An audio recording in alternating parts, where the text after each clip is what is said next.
Hey guys, how's it going? Today we are looking at the art of John Byrne, so let's get right into it. Okay, so John Byrne, as you know, is my favorite comic book artist. Well, if you didn't know, you know now. But anyway, this book came out in 1980, 5 full years into John's career as a comic book artist, and celebrating the work of John Byrne. Let's see on the cover, characters he's mainly associated: Raj 2000 from Charlton, Scarlet Witch, Vision, Avengers, X-Men, Spider-Man. He did Marvel Team Up, Ant-Man over here. It's a little beautiful color illustration of Superman by John Byrne. You don't see a lot of art that John Byrne has colored himself because, fun fact, he's colorblind. This picture of John Byrne out of my head. He's drawn a lot of caricatures of himself in various situations over the years. Not sure what this is from, but John Byrne draws great space and alien spaceships and technology. Little forward by Roger Stern, very known writer and good friend of John Byrne's. Little piece by Terry Austin, one of the inkers most associated with John Byrne's work and his career, although I'm sure he's inked much more himself. Great picture of Ant-Man, very iconic. Nice group shot of the X-Men there. John Byrne is a very young, he would have been like 30 years old in this picture. He's born in 1950, so between like 25 and 30. Nice looking young chap. Great designs for the FF. That looks like Guardians, Secret Identity, James McDonald Hudson, unless I'm wrong. And nobody draws the ladies like John Byrne does. It's funny because John Byrne definitely has a specific girl.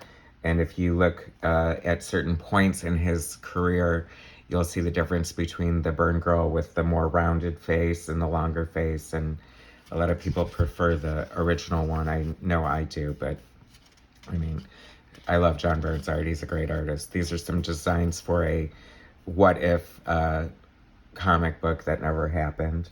Thing in a suit. I don't know. Think the less clothes, the better for the Thing. You can't, what do they say? You can't gift wrap a turd. Not that he's a turd, but clothes just don't look good on that big rocky form. This is a great shot of Superman, inked by Terry Austin. This is before John went over to DC to work for them and reboot Superman. Great picture of Wolverine here. He's always been noted as Byrne's favorite X-Men because they're both Canadian. He kind of adopted them, and nobody draws Wolverine better than Byrne.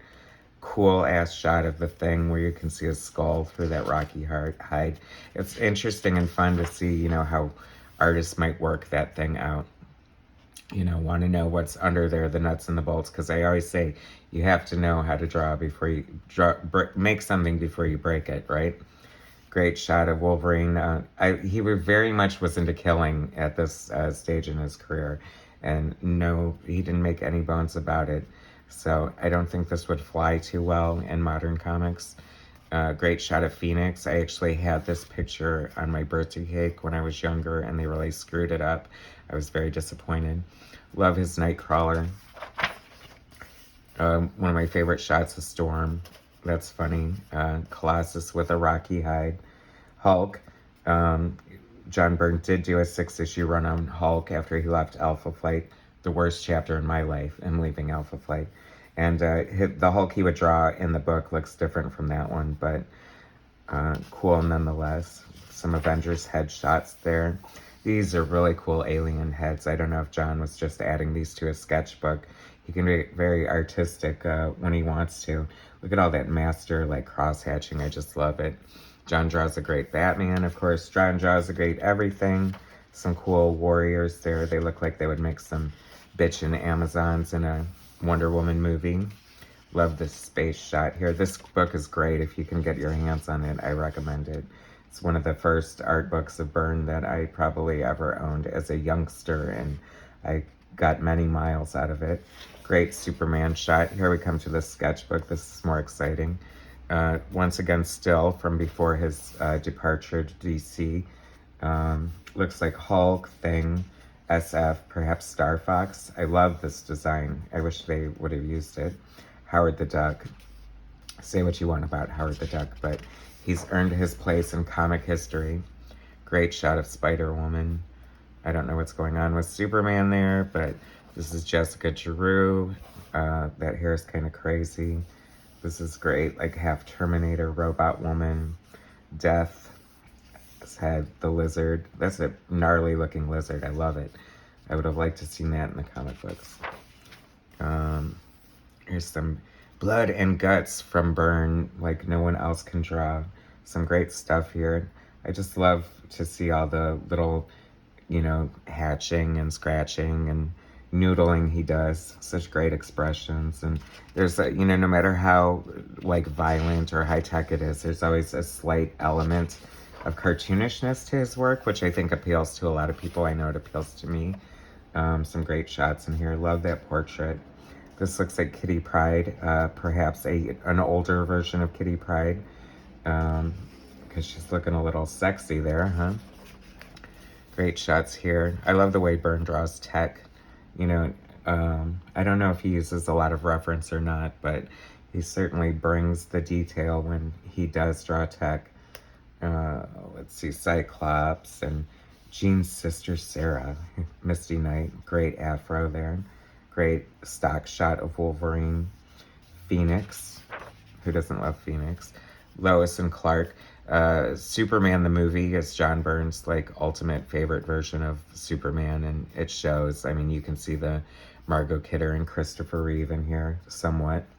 Is that looking like Gene Hackman maybe? I don't know. Looks a lot more like Professor X, I guess. This is a great group shot of some Avengers, some X-Men. Byrne, it looks like Byrne colored this himself, which I said is a rare treat earlier. A great shot. Love this Superman. Here's this critical error story. It's a wordless story that John wrote. It had been since published by, I want to say either IDW or Dark Horse in color. Just a little tale showcasing John's incredible, what do you want to call it, storytelling capabilities. A lot of zipatone in here. Adds texture and mood to black and white art. And a little nudity. I don't know if I'm allowed to show that, but it's just a little bit. And this story does not turn out well for this guy. Spoiler alert. And I think it was all over when he shot the bird on her native planet. I don't know. But they make up, they make love. And then she shows her true side and he escapes.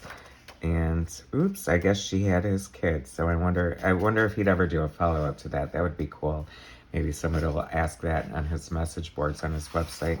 And just a checklist of the stuff that he's done, in his career. I mean, 5 years into his career, and, somebody would hope, well, this is an afterword by Chris Claremont, his X-Men co-author. But, I mean, some people would hope for that kind of lucrativity in their entire career, let alone 5 years. And there's a color version of that story from Critical Error. But a blonde with a beard, I think that was definitely based on Byrne in some regard. Love that great shot there. And that's it. So if you get a chance, pick this book up. It's great. It's everything you could imagine, to little insight to John Byrne's sketchbook, and just some fun little pieces of art. If you're a collector, it's definitely necessary for your collection. Thanks for going through this today, and hopefully we'll be back soon with some more. And please like and subscribe, and I'll talk to you later. Bye.